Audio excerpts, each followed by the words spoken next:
Bonjour et bienvenue dans Face à Face. Face à moi et face à vous, François Brella, bonjour. Bonjour monsieur. Vous êtes député UDC démissionnaire, non pas de votre députation, mais de l'UDC au sein du Grand Conseil vaudois. Vous serez donc désormais député indépendant.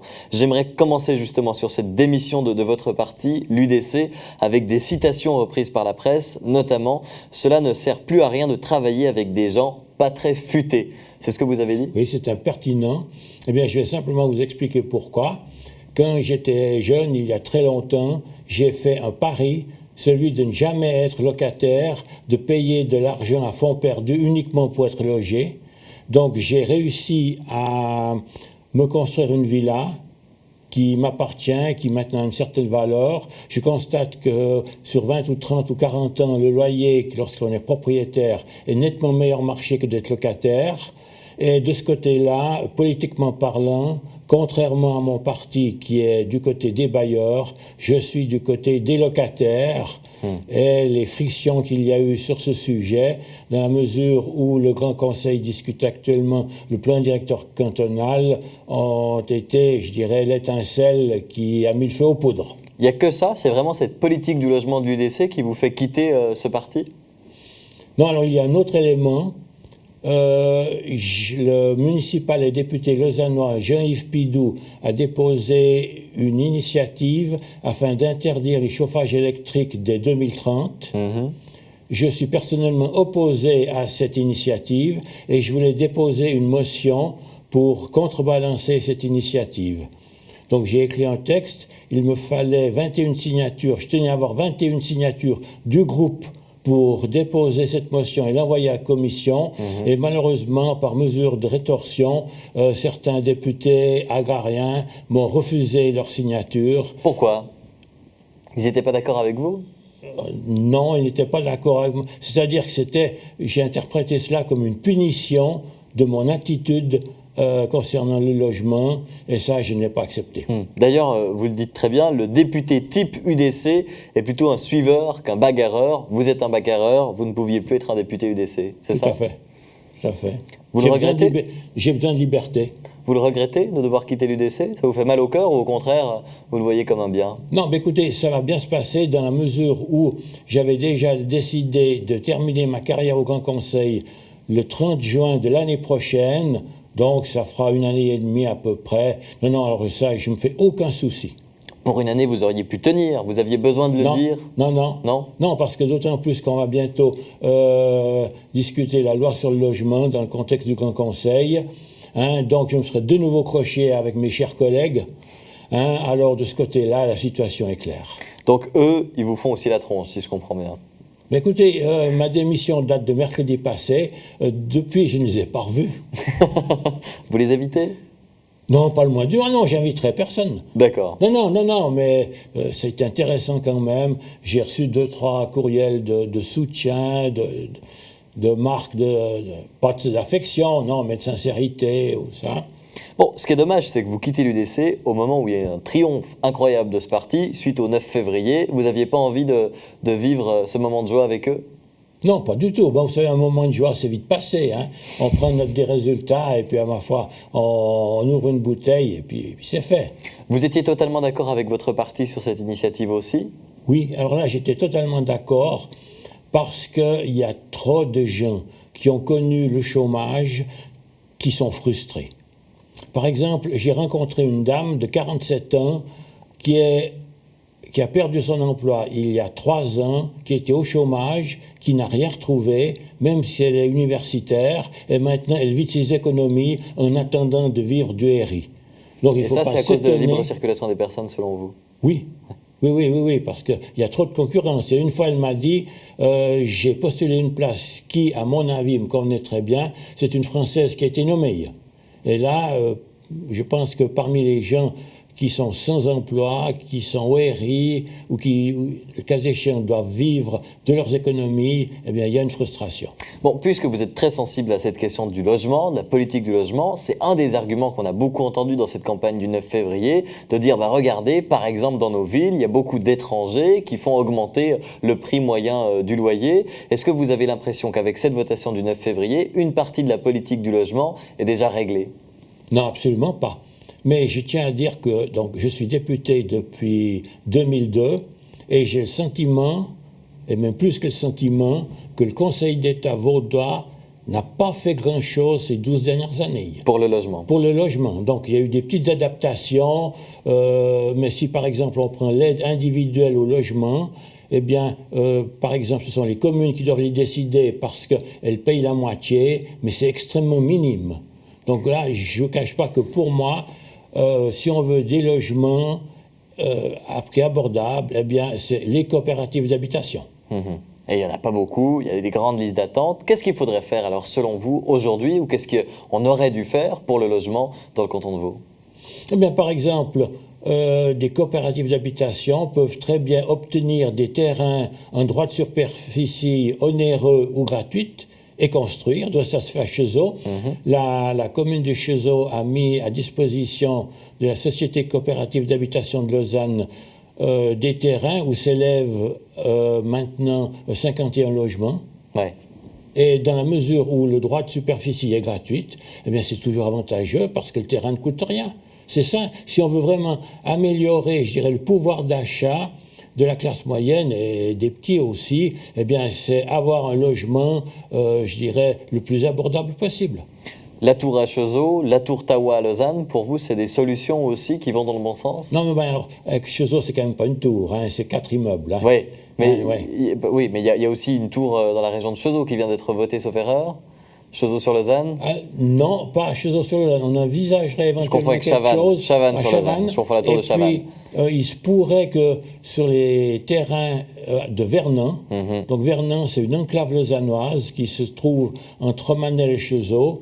Oui, il y aurait aussi, paraît-il, quelque chose qui se ferait. Ouais. Enfin, c'est une région où on réfléchit à la densification. La tour de Chavannes, dont je parlais tout à l'heure, la tour Tawa, pour vous, c'est des bonnes solutions, ça aussi?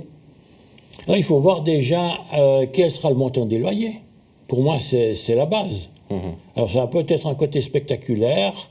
Alors, c'est clair que plus on construit de logements sur la plus petite surface possible, eh bien, plus les loyers seront bas, c'est mathématique. Théoriquement, mais il faudra voir ça. Et vous avez l'impression que ce sera le cas ou pas spécialement? Pas nécessairement. D'autres mesures, d'autres idées pour permettre justement aux gens qui ont un faible revenu, on a compris que c'était votre combat, de se loger. Il y a d'autres solutions pour vous? Eh bien, il y a, comme je l'ai dit, l'aide individuelle au logement, mais ça ne marche pas très fort. Et puis, bon, il y a certains propriétaires qui peuvent avoir une aide à la pierre ou certains prêts hypothécaires pendant un certain temps, mais c'est tout des demi-mesures. Bon, vous allez maintenant fonctionner comme indépendant. Votre seul combat de votre propre parti tout seul, ce sera l'aide au logement, le plan directeur cantonal, ou il y a d'autres idées? Ah, bien écoutez, je bagarre toujours, hein, je cherche toujours d'avoir une présence. Hein. Sur quoi, par exemple, à part le logement?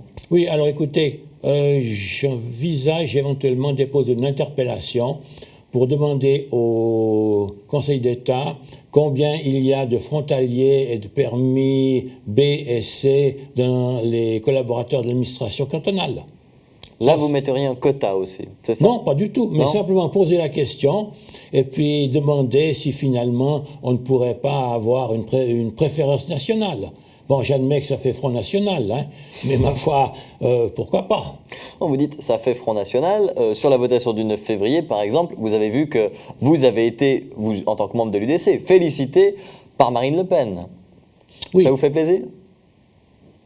Oh, je dirais moyennement, hein, mais je vous fais aussi remarquer que l'UMP française a eu aussi... Il n'y a pas que Marine Le Pen qui a félicité. Voilà. François Fillon aussi, notamment, vous a félicité. Voilà. Alors évidemment, je dirais pour la majeure partie des gens, le témoignage de Fillon sera plus important que celui de Marine Le Pen. Hein. C'est votre cas, vous préférez être félicité par François Fillon que par Marine Le Pen? Ah, je préfère être félicité par les deux. D'accord. Hein? Bon, c'est le cas. Vous êtes content? Oui, tout à fait. Mais sur cette préférence nationale, alors dans l'administration cantonale, vous pensez que c'est important? Tout dépend du chiffre qu'on va vous donner. Manifestement, on va vous le donner, ce chiffre. On ne va pas garder secret. Oui, mais on alors, entend... Vous l'imaginez comment, ce chiffre? Quel pourcentage? Aucune idée. Absolument aucune idée. Mais on entend trop souvent des affirmations comme quoi dans les administrations comme Lausanne-Ville ou le canton, il y aurait beaucoup de ces frontaliers ou de ces étrangers. Bon, ces affirmations viennent de votre ancien parti, enfin votre Oui, parti oui. jusqu'à quelques Oui, jours. mais alors qu'on nous donne des chiffres. D'accord.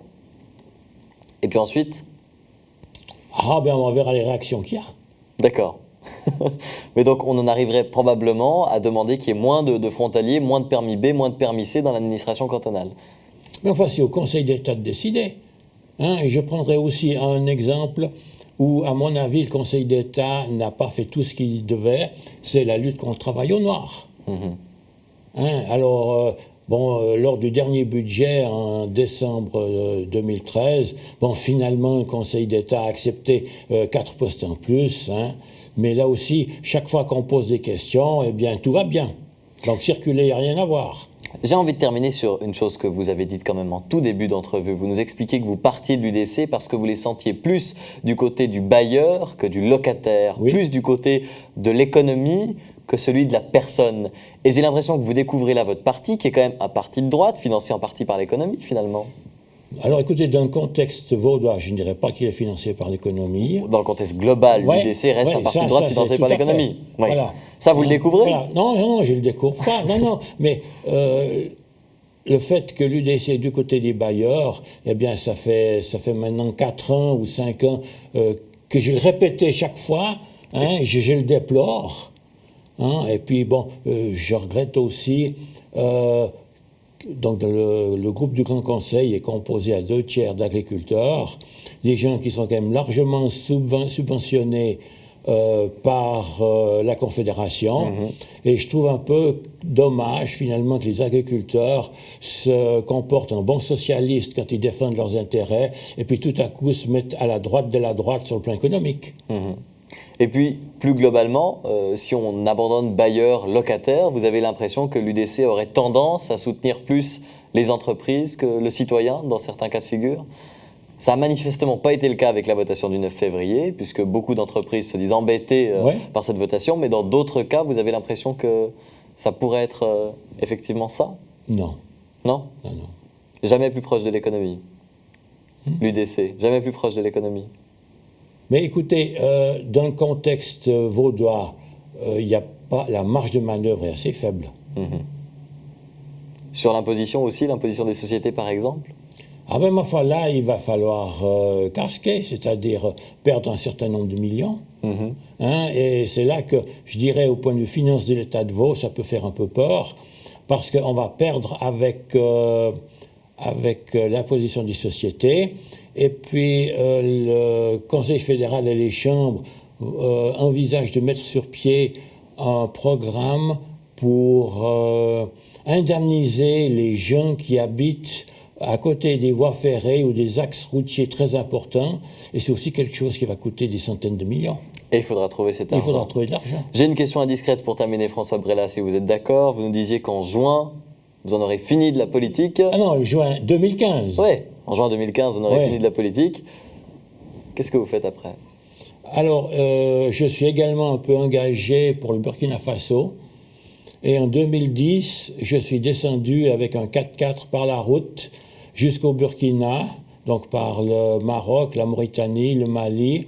Et arrivé là-bas, ce 4x4, je l'ai donné à un groupement de paysans. D'accord. Alors, je souhaiterais l'année prochaine Le récupérer. refaire le même voyage. Non, pas le récupérer, mais refaire le même voyage. D'accord. Pour ramener une voiture encore là-bas, c'est Oui. ça? Ok, très bien. Bon, vous souhaite bonne chance. Merci. Merci beaucoup François Brella. On rappelle que vous êtes député UDC démissionnaire de l'UDC, mais toujours au Conseil vaudois jusqu'en 2015 en tant qu'indépendant. Merci beaucoup. Allez, je t'en prie.